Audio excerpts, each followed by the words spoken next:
No love para kay Paul George, pinagbubo ng crowd mga bro ng Clippers. Deadma si Kawhi Leonard sa nangyari. Phil guard sinubukan ng depensa ng alien. LA Clippers versus Philadelphia 76ers ang pagbabalik ni Paul George sa LA, pero bago na ang suot na jersey mga bro. Maganda ang simula ni PG-13 kahit na pinagbubo ng crowd mga bro. Pasok ang dalawang bitaw beyond the arc. 6 points sa first quarter si Paul George. Sa loob lang yan ng 7 minutes of playing time. Pwede na sana maglaro ngayon si Joel Embiid, kaso dahil sa 3-game suspension after ng altercation niya sa isang reporter ng Sixers, kontra Knicks pang magiging debut ni Joel Embiid. Though hawak ng Philly ang lead mga bro, Tyrese Maxey leading scorer with 8 points sa Clippers, 5 points para kay The Beard, 27-24 end of first quarter. Second quarter ayaw pa din magmintes ni Paul George, another mid-range pull-up jumper to start the quarter. Eto, magagawan pa ng bola si Maxey at KJ Martin, pero nagpaubaya na lang ang point guard para sa highlight dunk ni KJ Martin. Lamang pa ang Sixers sa mga oras na yan mga bro, pero mainit si Norman Powell,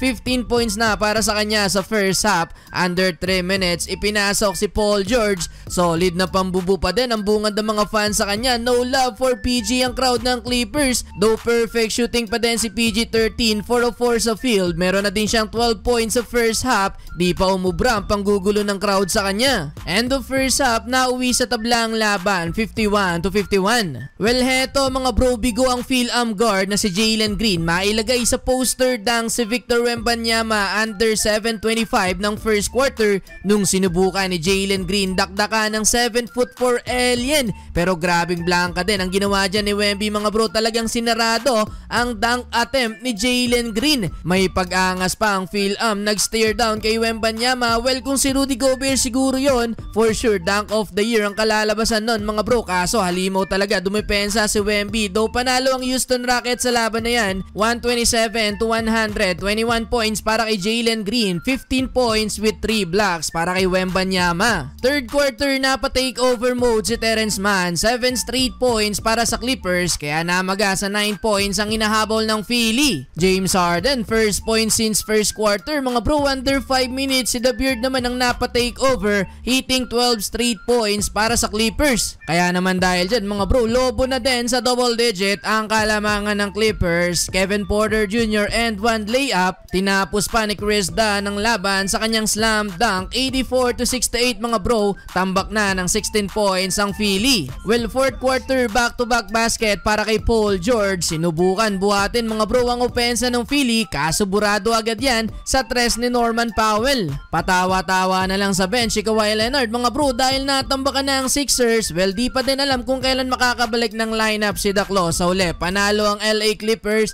sa pagbabalik ni PG-13, 20 points para kay Paul George.